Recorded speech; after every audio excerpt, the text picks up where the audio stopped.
BJP কর্মীদের উপরে 2021 সালের নির্বাচনের পরে যেখানে যেখানে ভায়োলেশন হয়েছিল, বিজেপি কর্মীদের ঘর ছাড়া থাকতে হয়েছিল, অনেকের মৃত্যু ঘটেছিল, সে তুলনায় আমি বলবো বিজেপি ক্ষমতায় এসছে, সেইভাবে কোনো সাধারণ মানুষের উপরে কোনো আক্রমণ হয়নি।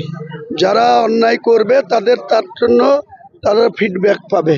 কারণ কারো উপরে যদি কেউ কোনোদিন জুলুম করে, অন্যায় করে, কাউকে কারো পরিবারের ছেলেকে সন্তানকে কাউকে খুন করে, তাহলে তাদের উপরেই তাকে জবাবদিহি করতে হয়। আমি মনে করি ভারতবর্ষের প্রধানমন্ত্রী গতকাল থেকে যেভাবে শান্তি শৃঙ্খলার ব্যাপারে বারবার বলছেন যে সবকা সাথ সবকা বিকাশ, এটা আমাদেরকে মানতে হবে। কাজেই তৃণমূল সরকারের আমলে যে ধরনের খুন খারাপি, তোলাবাজি, বিভিন্ন অস্বচ্ছ কাজ হয়েছে, সেটা ভারতবর্ষের বিজেপি সরকার এতদিন ক্ষমতায় আছে, বাংলা 19টা রাজ্যেতেও আছে তাদের জোট সঙ্গী সহ।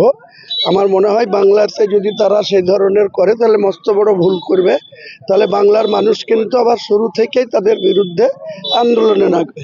আমাদের মুর্শিদাবাদ জেলায় যদি কোনো মুসলমান সম্প্রদায়ের উপরে ক্ষমতার অপব্যবহার করে কোনো মসজিদ বা কোনো ঈদগাহ বা কোনো কবরস্থান বা কোনো মসজিদ আক্রান্ত হয়, আমরা বসে থাকবো না, আমরা পুরো রাস্তায় নেমে এই সরকারের বিরুদ্ধে নামবো।